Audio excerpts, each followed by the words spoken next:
पूर्णमद पूर्णमिदं पूर्णात् पूर्णमुदच्यते पूर्णस्य पूर्णमादाय पूर्णमेवावशिष्यते.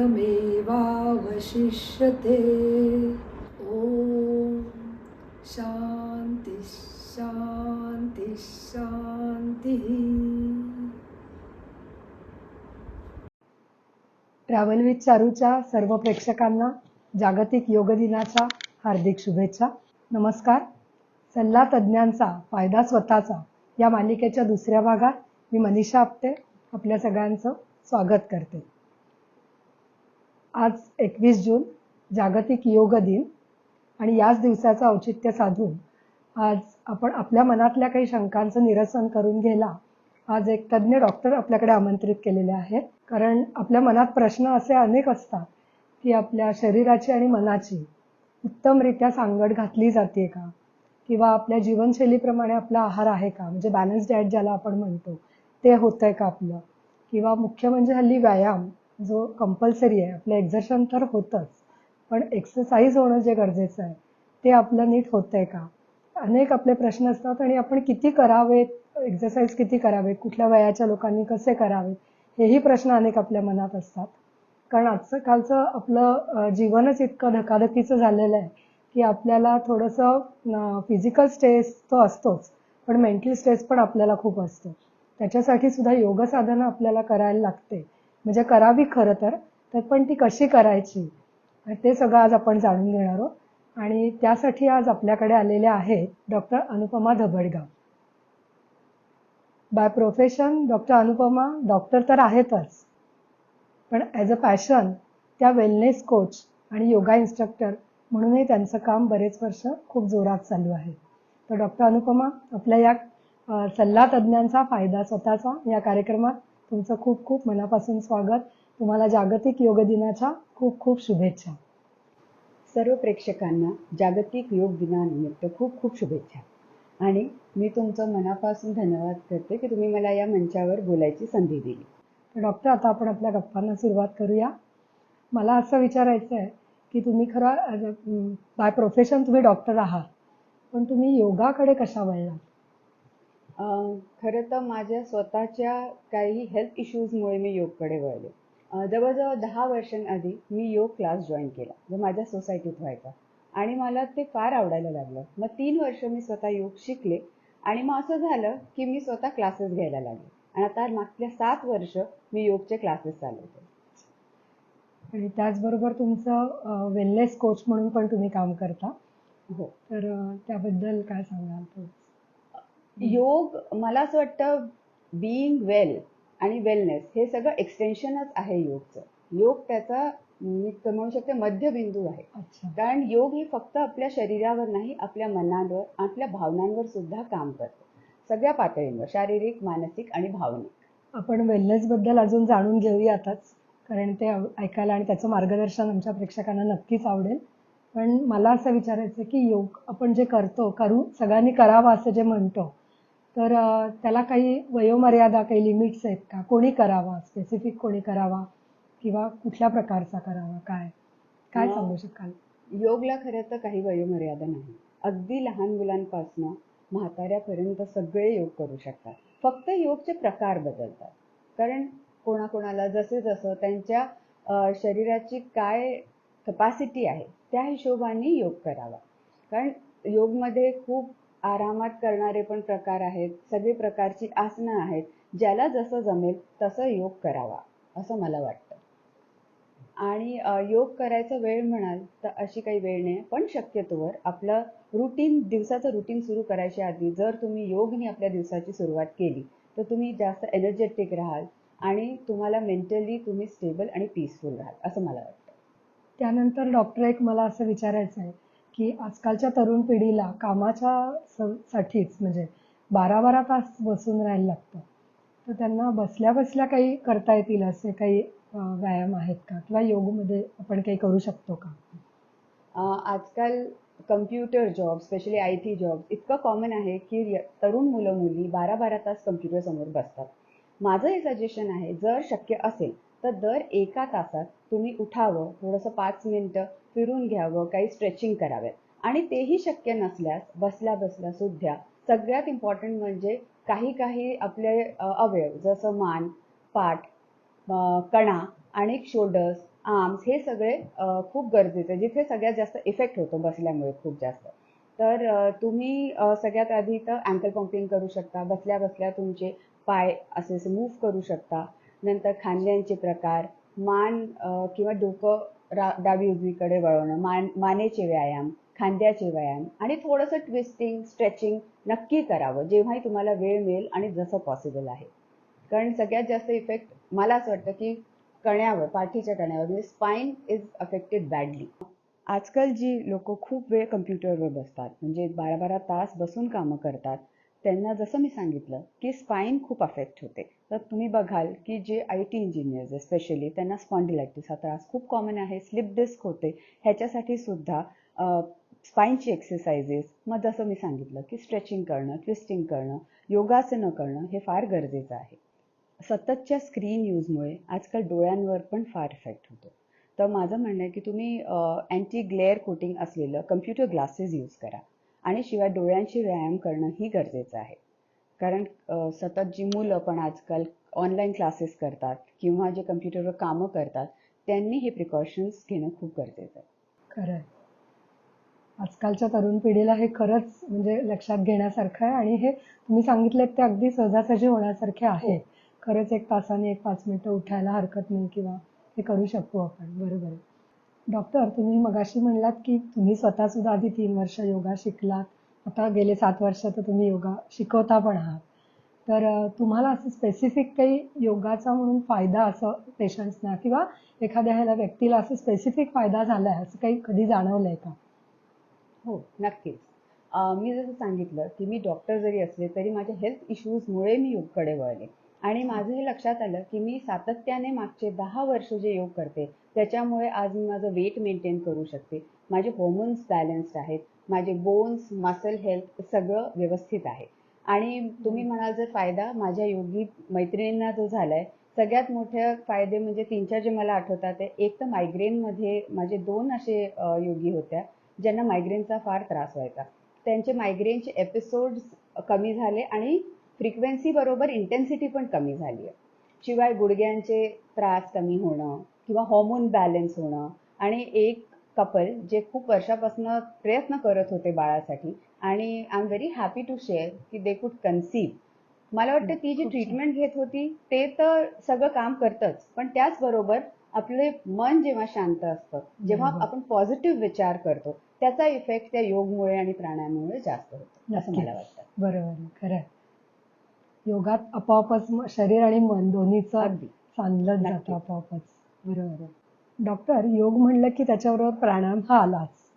तर प्राणायाम म्हणजे नक्की काय? की श्वास घेणं आणि सोडणं ह्या प्राणायामाचे सुद्धा वेगवेगळे प्रकार आहेत आणि तो सुद्धा कोणी कसा करावा, कितपत करावा याच्याबद्दल काय सांगाल? प्राणायाम म्हणजे शरीर, मन आणि इंद्रिय ह्यांना एकत्रित करणे. म्हणजे आपण जेव्हा लयबद्ध पद्धतीने श्वास आत घेतो आणि सोडतो, त्याला खरं तर प्राणायाम म्हणतो, पण त्याचे खूप प्रकार असतात. अगदी कॉमनली म्हटलं तर भस्त्रिका, कपालभाती, अनुलोम विलोम, नाडी शोधन, उज्जाई प्राणायाम आणि भ्रामरी. आणि ह्याचे फायदे तिन्ही पातळींवर होतात. शरीरावर काय फायदा होतो तर प्राणायाममुळे आपले लंग्स स्ट्रॉंग होतात, आपली रेस्पिरेटरी सिस्टम स्ट्रॉंग होते, इम्युनिटी वाढते, ब्लड सर्क्युलेशन बेटर होतं. म्हणजे ह्याच्याच बरोबर भावनिक पातळीवर म्हणाल तर मनावर मानसिक शांतता लाभते. आपण मन बरोबर. स्थिर होतो, एकाग्र होतो, फोकस्ड राहतो आणि कॉन्सन्ट्रेशन वाढतं. आणि भावनिक पातळीवर आजकाल तुम्ही बघत असाल की एन्झायटी, डिप्रेशन हे खूप कॉमनली ऐकण्यात येणारे शब्द आहेत आणि ह्याच्यावर उपाय म्हणजे प्राणायाम. कारण तुम्ही जेव्हा प्राणायाम करता तेव्हा तुम्ही खूप फोकस्ड असता, माइंडफुल असता आणि जेव्हा तुम्ही माइंडफुल असता तेव्हा तुमचं मन शांत होतं आणि it affects on all 3 levels, mental, physical and emotional. बरोबर. अगदी बरोबर. आजकाल तर खरंच लहान मुलांमध्ये सुद्धा एन्झायटी आणि खूपच डिप्रेशन हे खूपच ऐकायला येतं. तर खरोखर लहान मुलांसाठी सुद्धा काही प्राणायामाचे प्रकार असतील किंवा त्यांच्याकडूनही आपण करून तुम्ही काही असं कधी केलंय का? लहान मुलांसाठी वर्कशॉप वगैरे असा कधी घेतला होता का? हो, मी लहान मुलांसाठी, लहान म्हणजे स्पेशली एक्झाम गोईंग, जशी 10वीची मुलं आहे, अच्छा. 12वीची मुलं आहे, त्यांच्यासाठी काही वर्कशॉप्स घेतले. त्याच्यात परीक्षेच्या आधी त्यांना फार टेन्शन येतं. इट्स बरोबर. Very stressful. बोर्ड एक्झाम्स म्हटलं की सगळ्यांना स्ट्रेस येतं. मग त्याच्यासाठी त्यांना प्राणायामचे प्रकार नक्कीच करावे. नंतर माझं म्हणणं आहे की सगळ्या लहान मुलांनी, शाळेत जाणाऱ्या मुलांनी सूर्यनमस्कार घालावेत. आणि काही मुद्रा असतात, ज्या मुद्रा केल्यामुळे आपली कॉन्सन्ट्रेशन वाढतं, फोकस वाढतं, मेमरी इम्प्रूव्ह होते. तर मी नक्की सजेस्ट करीन आहे की शाळकरी मुलांनी, इवन कॉलेज गोईंग स्टुडंटनी प्राणायाम, मुद्रा, योग हे नक्कीच करावं. खूप छान माहिती सांगितली तुम्ही डॉक्टर. डॉक्टर, आजकाल असा ट्रेंड झालाय की आपण कोणाचं तरी बघून किंवा YouTubeवर बघून घरच्या घरी योगा करू शकतो, करतो म्हणजे रादर. तर ते कितपत योग्य आहे? आणि कारण विशेषतः प्राणायामाच्या बाबतीत असं वाटतं की श्वासाचे प्रकार जर का चुकून उलटे-सुलटे काही झाले, तर त्याचा काही अपाय पण होऊ शकतो का? हा खरं तर खूप महत्त्वाचा प्रश्न आहे. आजकाल लोक सर्रास YouTubeवरनं योगासनं म्हणा, सेशन्स म्हणा, ब्रीदिंग सगळं शिकतात. माझं सजेशन आहे की जर तुम्ही कधी योग, प्राणायाम केला नसेल, तर सुरुवातीला काही महिने कमीत कमी एखाद्या चांगल्या मार्गदर्शकाखाली ते तुम्ही शिकून घ्या. तुम्हाला एकदा ते व्यवस्थित आलं, तुम्हाला कळलं की प्राणायाम कसे करायचे, ब्रीदिंगची काय टेक्निक आहे बरोबर. किंवा आसनं कशी करायची आहेत. एकदा तुम्हाला ते आलं की you can always go for YouTube sessions. तुम्ही आपल्या मनाने करू शकता, YouTube बघून करू शकता. पण सुरुवातीला do it under some trainer, बरोबर. I would suggest. मार्गदर्शकाबरोबर ह्याच्यासाठी मी म्हणते की समजा तुमचं काही पॉस्चर्स चुकले किंवा काही स्ट्रेच चूक झाले, तर तुम्हाला स्वतःला ते इंजुरी होऊ शकते. आणि काही असे अपघात किंवा इंजुरी टाळण्यासाठी कधीही ट्रेनर किंवा योगा प्रॅक्टिशनरकडे जाणं फार गरजेचं आहे. I would say there is nothing wrong breathing, पण तुम्हाला जर करेक्ट पद्धतीने प्राणायाम शिकायचा असेल, तर नक्कीच एकदा तुम्ही तो व्यवस्थित शिकून घ्या, पर्सनली एखाद्या प्रॉपर ट्रेनर करणं, आणि मग त्याची प्रॅक्टिस करा. अगदी बरोबर, खरं आहे. चुकीचा करण्यापेक्षा म्हणजे नीट शिकून केलेला केव्हाही चांगला. तरच आणि त्याचा फायदा पण नक्कीच होईल आपल्याला. डॉक्टर, हे झालं आपलं योगाबद्दल. तुम्ही योगा इन्स्ट्रक्टर तर आहातच, पण तुम्ही प्रॅक्टिसिंग वेलनेस कोच पण आहात. तर त्याच्याबद्दल काय सांगाल? वेलनेस कोच म्हणजे as everyone knows, prevention is better than cure. तर वेलनेस कोच म्हणून आम्ही अशा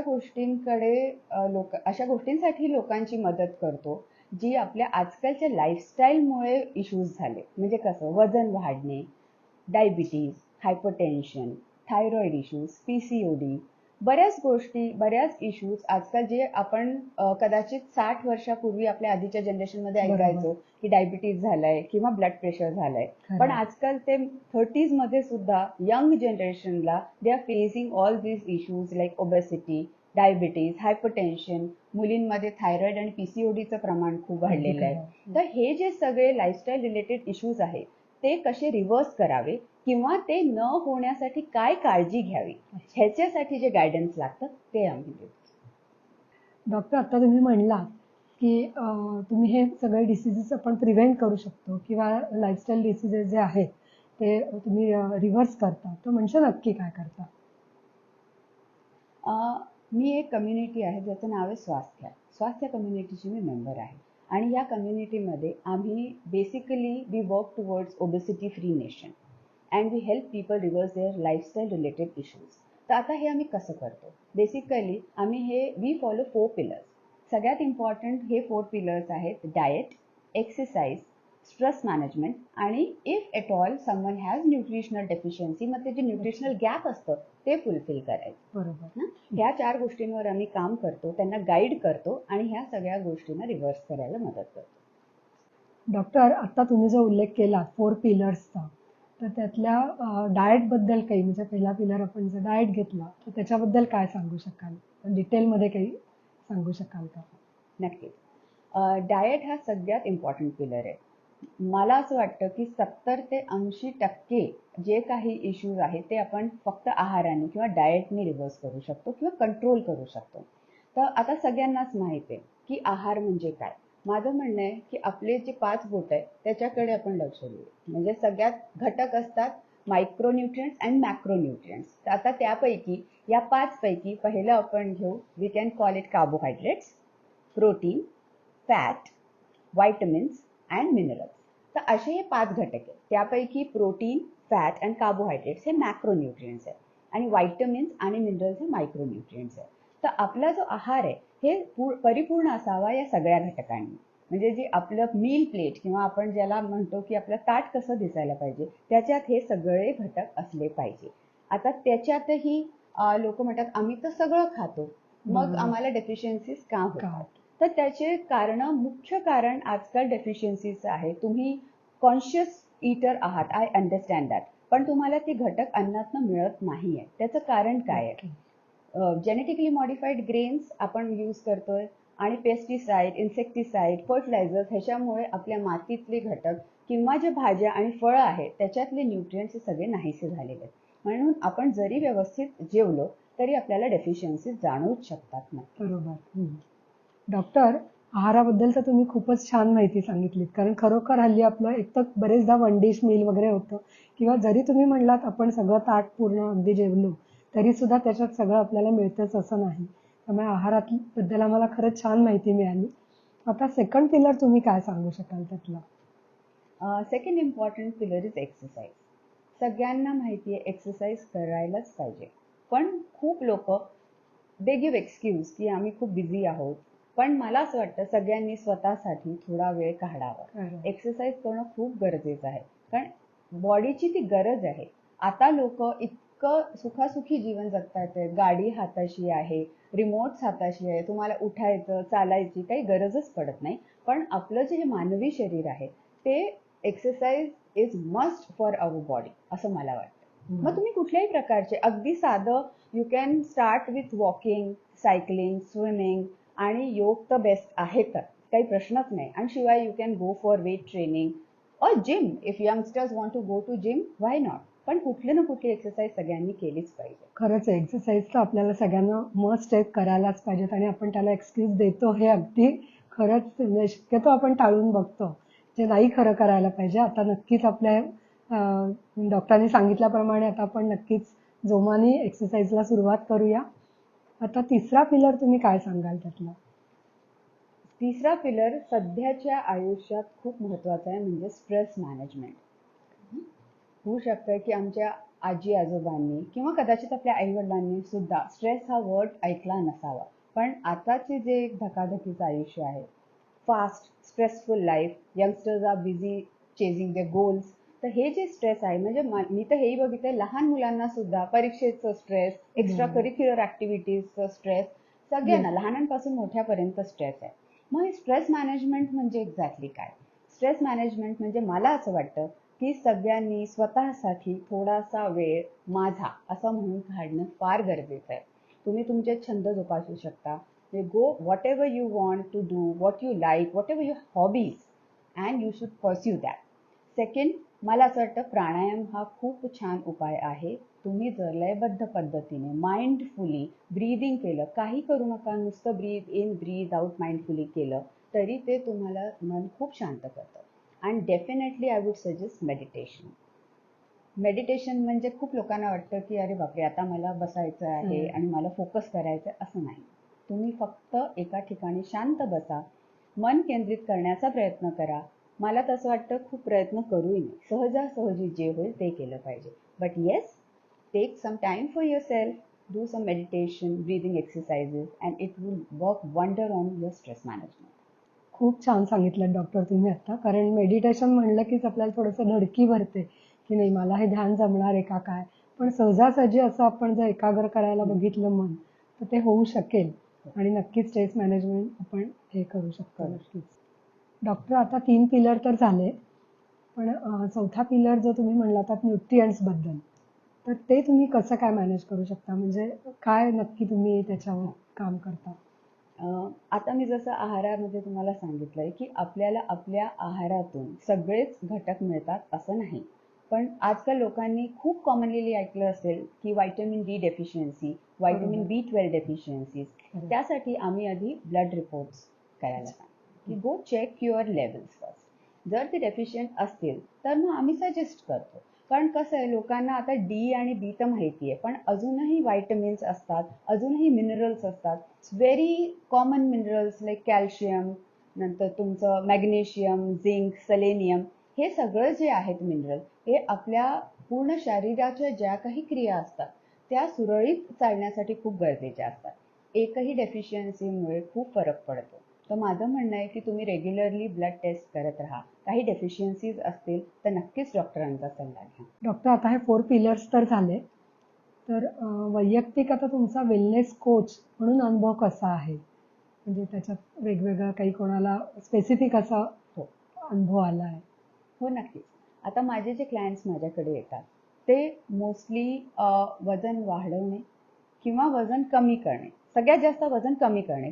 वजन वाढवायला खूपच कमी लोक येतात, पण वजन कमी करून घ्यायला खूप लोक येतात आणि त्याच्यात तर नक्कीच फायदा होतो.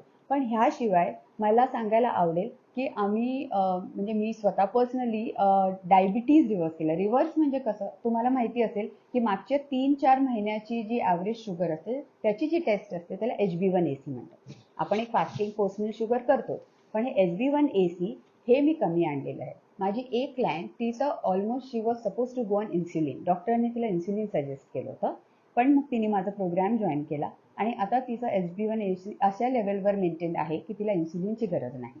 मस्त. शिवाय हायपोथायरॉइडिझम, TSH लेवल ज्यांचं 9-10 होतं त्यांचं मी नॉर्मल रेंजमध्ये 2 or 3 इथपर्यंत आणलेलं आहे. खूप.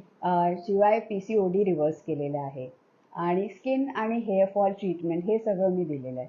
आणि एक परत सांगायला मला आनंद होईल की I have help conceive a couple.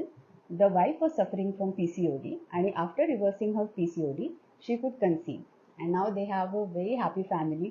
They blessed with baby boy. ह्याचबरोबर मी ॲलर्जीजसुद्धा रिव्हर्स केलेल्या आहेत. म्हणजे माझे एक क्लायंट आहेत जे मागच्या 7-8 वर्षापासून रोज एक अँटी ॲलर्जिक घ्यायचे. त्यांना कारण दुसऱ्या दिवशी 100-200 अशा शिंका यायच्यात. पण आमच्या प्रोग्रॅममुळे ते आज कम्प्लिटली ॲलर्जी फ्री आहेत. त्यांना एकही मेडिकेशन घ्यायची गरज पडत नाही. आणि शिवाय मी पाहिलं आजकाल लहान मुलांमध्ये सुद्धा न्यूट्रिशनल डेफिशियन्सी खूप कॉमन आहे. माझी एक क्लायंट 12 वर्षाची मुलगी, जिला सिव्हिअर अनिमिया होता, तिचे मी लेवल्स नॉर्मल आणलेले आहेत आणि आता ती एकदम हेल्दी आहे. नंतर आजकाल बरेच यंग मुलांची एक मुलीची आई मला कंप्लेंट करायची की माझी मुलगी 15 वर्षाची आहे, पण ती अभ्यास करत नाही, सतत झोपते, खूप आळशी झाली आहे. मी तिला म्हटलं तू एकदा तिचे B12 आणि D3 हे टेस्ट करून घे. आणि मग पाहिलं की तिला सिव्हिअर डेफिशियन्सी होती, त्यामुळे ती मुलगी सतत झोपायची. मग जेव्हा आम्ही ते रिव्हर्स केली तिची कंडिशन, आता ती अगदी एनर्जेटिक असते, छान अभ्यास करते. म्हणजे माझं हे सगळ्यांना म्हणणं आहे की तुमच्या यंग मुलांमध्ये सुद्धा ही लक्षणं आढळू शकतात, तर तुम्ही त्याच्याकडे थोडं कॉन्शियसली बघा. ब्लड टेस्ट करून घ्या, इग्नोर करू नका. ह्याच्याच बरोबर ह्या 4 बेसिक पिलर्स बरोबर अजून 2 गोष्टी मला ऍड कराव्याशा वाटतात. एक म्हणजे स्लीप. आजकाल तुम्ही पाहिलं असेल यंगस्टर्स जी आहेत त्यांची स्लीप सायकल ऍक्च्युअली इतकी चांगली नाही. ते लेट झोपतात, लेट उठतात. मग आपली जे त्याला एक म्हणतात सर्केडियन रिदम, म्हणजे आपण सूर्याबरोबरच उठावं, सूर्याबरोबर झोपावं असं एक म्हण आहे. तर इतकं नाही, पण थोडा प्रयत्न करावा to follow that circadian rhythm. आणि जर आपलं स्लीपिंग पॅटर्न खूप छान आहे, जर आपण 7 ते 8 तास शांत झोपतोय, तर त्या झोपेत आपली बॉडी इतकी रिज्युनेट होते आणि त्यामुळेच आपलं शरीर निरोगी राहतं. तर मला असं वाटतं ह्या 4 पिलर्स बरोबर झोप ही फार गरजेची आहे. आणि 6th पिलर म्हणजे सपोर्ट, स्टेईंग मोटिवेटेड.